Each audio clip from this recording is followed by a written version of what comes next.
Good morning. Welcome back into the Cowboys Report. I am Tom Downey. We're doing some overreaction Monday to the Cowboys' extremely frustrating 30-27 loss at the hands of the Carolina Panthers. Spoiler alert, a lot of today's show focuses in on the defense.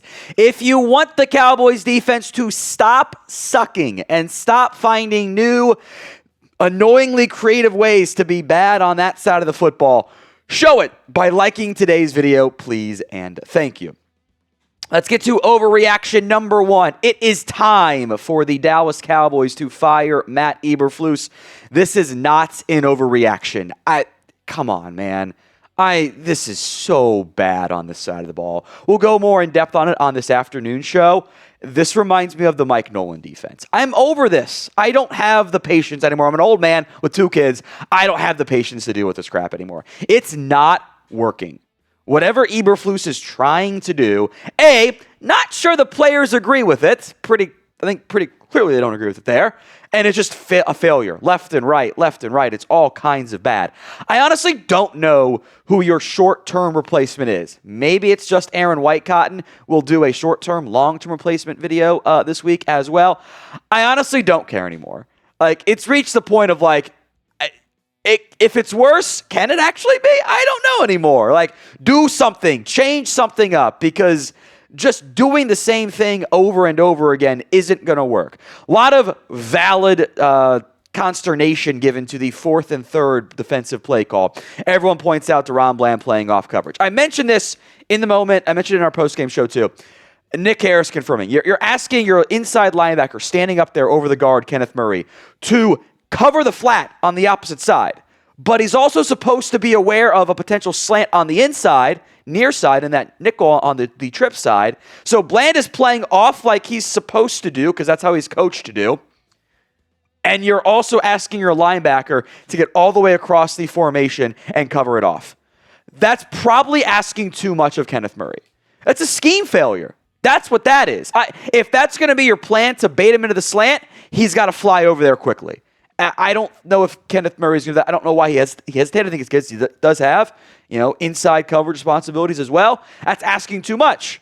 That's if your whole plan is to bait the slant, then you have to have it covered off, and you don't. I think that's a coaching failure. This is your run fit on one. This is a 7-yard gain, by the way. Do you know why? You are begging to get the ball rammed down your throats off the right side of the line. You're begging for it. You got your defensive end, he kicks inside. So he's lined up on as a shade off the tackle. You have 3 box players over there. The center, so the inside the hashes, the Panthers have 6 offensive linemen or blockers from the left hash to the right hash. Obviously from, left from the offense point of view. You have 5 defenders. What are you supposed to do? This is a shit run fit. You're asking to get it rammed down your throats, and this was plentiful on the screen. Again, it feels like Mike Nolan all over again, where we're talking about run fits because you're just not setting them up for success. Of course you lost 7 yards on this play. You got Dante Fowler and James Houston out there as your edge rushers. Osa gets duoed or double teamed. I don't know if it's actually duo inside zone. What do you expect is going to happen here? It's an embarrassment. It's an embarrassment. Do you want Matt Eberflus fired? I am certainly at this point, and I think many of you are as well. Y for yes, N for no. Let me know in the comment section of today's show. Overreaction number 2. It's not just Matt Eberflus's fault, and this is not an overreaction. It is not just the fault of Matt Eberflus that the Cowboys defense is among the NFL's worst and the worst we've seen since Mike Nolan. The players get blamed here too. And I am a little bit concerned that nobody seems to be mad on the players in game. I want to see a helmet thrown. Show some energy and some passion. Brian Schottenheimer after the game was talking about effort. I don't care that they're trying hard, that the coaches and players are doing their best, darn it. This is not 3-year-old Olivia's soccer game. This is the professional football league. Go do more than effort. Effort is the baseline. If you're not giving effort, you should be cut and you should be fired.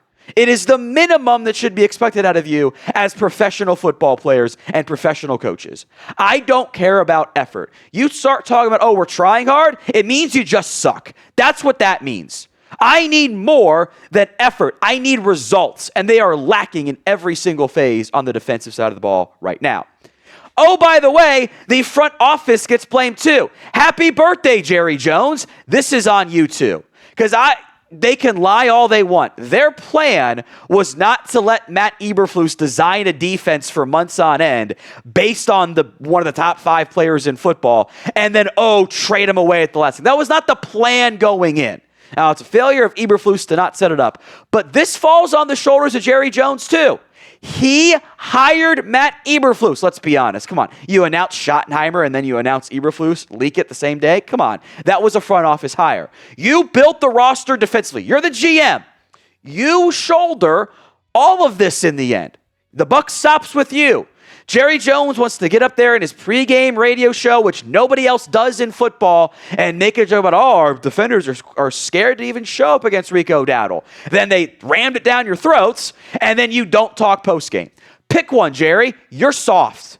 Either sit up there and take it and stop getting all defensive and offended when we all call you out for building a crappy team, or don't talk, period. Pick one. You can't just duck the media after you sit up there and talk a big game and then run and hide after it goes poorly. Pick one. Either don't talk, that's the proper answer, by the way, or always talk and sit up there and take accountability. Because it's never their fault. Never their fault. It's always somebody else's. And they deserve all the blame, frankly. And other coaches get blamed too, by the way. We'll talk about Schottenheimer. Boy, that third down, that final play calling thing was something. Other coaches get blamed. I do want to make that clear. So who do you blame the most for this defense right now? A for all is the correct answer, but pick one for the most. C for the coaches, F for the front office, P for the players. Let me know in the comments section of today's show. Overreaction number 3. The season's over now. It's cooked. We're done. You're not doing anything. This is an overreaction for now. I have not yet played my must-win card. I know some of you wanted to play it each of the past 2 weeks. I think you have to play it against the Commanders this week. The reality is for this Cowboys team, you needed to be at least 3 wins going through week 6, if not 4, frankly. And the tie may have benefited you. You could have gotten away with 3. I think you have to beat the Commanders next week because you're looking ahead playoff picture-wise. You have losses against the Bears and the Panthers. And that's going to matter a lot because those are going to be wild card teams potentially. You lose to the Commanders, it's probably over at that point. Like at that point, you're staring down the barrel. You're sitting there 2-4-1. At that point, the friggin' Giants might catch you in the division. And then you got Denver, Arizona, who also might be a little bit broken in prime time. Raiders, even if you win 2 of those games, at that point, you're still sitting at 500 before you get the Eagles, Chiefs, Lions, Vikings, Chargers, Commanders, Giants. Less than 500, excuse me. You're going to be below 500 then. That's going to be too much. So, realistically, feels like the season is about to be over. But, if you don't beat the Commanders, I think our Overreaction Monday video is going to be season over to start. Today's show is made possible by Prize Picks. You and I make decisions every single day, but on Prize Picks, being right can get you paid. Don't miss any of the excitement this football season on Prize Picks, where it is good to be right. Prize Picks is the only app that offers stacks. You can pick the same player up to 3 times in the same lineup. You want more than on Josh Allen, passing yards and rushing yards, touchdowns, or Jaden Daniels, all 3. You can do it on Prize Picks. You also follow other Prize Picks players directly in the app. Copy the lineups in one click with the new feed tab.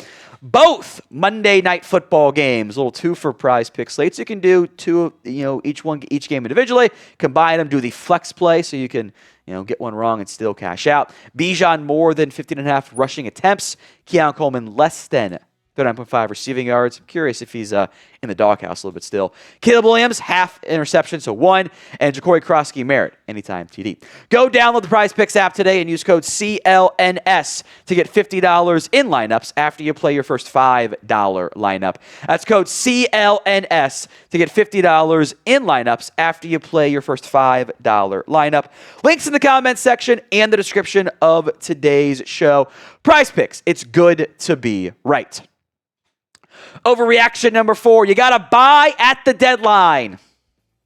I am not sure on that one, actually. I'm going to give this one overreaction for now, at least. I reserve the right to change my mind if you win your next 2 games. Look, the defense clearly needs help. Like, in terms of getting additions, like your defense isn't good enough right now. My concern, and I feel this way after each loss, it might be beyond saving.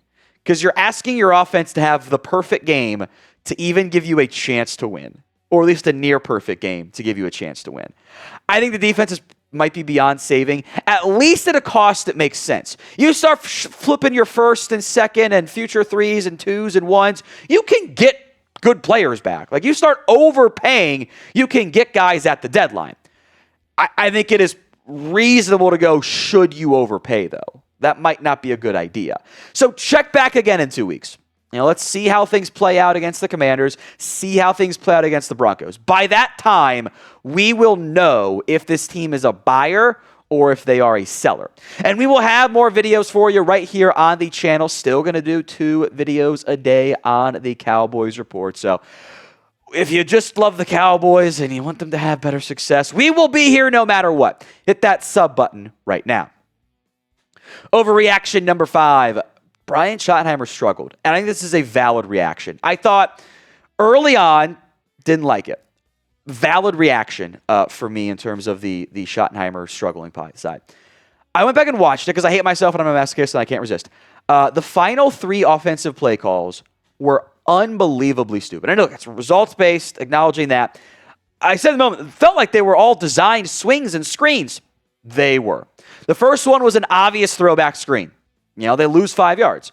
Next play, Dak looks to the right and then goes right back to the left side. They have a lead blocker over there in Jake Ferguson. The Panthers snuffed it out. Ferguson missed his block. It wouldn't have mattered. There were 2 guys in the area for 1 blocker. The math was not mathing at all. That was a loss. The final 3rd down play was also the same, set everyone vertically and then do the design swing to Lipke in the flat with a lead blocker. What are you doing? George Pickens, who we'll talk about in a little bit, was absolutely cooking. And you took the ball out of your quarterback and playmaker's hands to do swings to Javonte Williams and Hunter Lipke. Why? I think they were too committed trying to run the ball on early downs. The offensive line did not have a good day up front. The run blocking was not particularly great. That little 3rd and 1 toss play, a short yardage one, they're trying to seal it with Brock Hoffman and Tyler Smith, and they just didn't seal it. Guyton gets downhill like he's supposed to, but because it wasn't sealed up, Javonte can't cut it up inside, and that leads the outside corner to get around everybody. It was bad. Look, it's all results-based. If the screen goes for 20 yards, we're praising it. But it did feel like a lot of times Dak was out there checking multiple times potentially into different plays. And I've said this before about offenses. And I think it is absolutely true. Because I see this as a complaint of, well, Dak just should have changed the play. If your solution to fixing an offensive issue is, well, the quarterback should just completely change the play call, you're not actually mad at the quarterback, who played great again, by the way. You're actually mad at the play caller. Like that is not a quarterback issue. If the solution you're presenting is just completely change the play call, no, that's not right. That's a bad process. That's not the quarterback's fault. It's credit to the quarterback. He can't save you every play call, guys. If that's what's going on, you have a coaching issue. That's what that means. There's no other valid argument. Like, miss me with Dak should just change the play every time. Then what? The coach has a job to do too. He's the play caller. Come on, guys.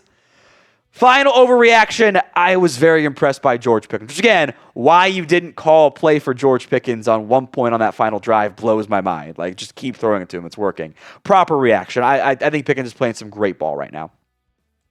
He has stepped up in every way. He looks dialed in. We haven't seen the crash out yet. If the defense keeps playing like shit, maybe we will. 9 for 168 and a tutty for George Pickens. He's playing great ball. Honestly, George Pickens, Dak Prescott, hats off to you. Offensive line pass protection was actually pretty solid. No one else gets a passing grade for me from the defense. I thought Ezeraku played pretty good ball, but he's not playing enough, frankly. That's a different conversation for a different day.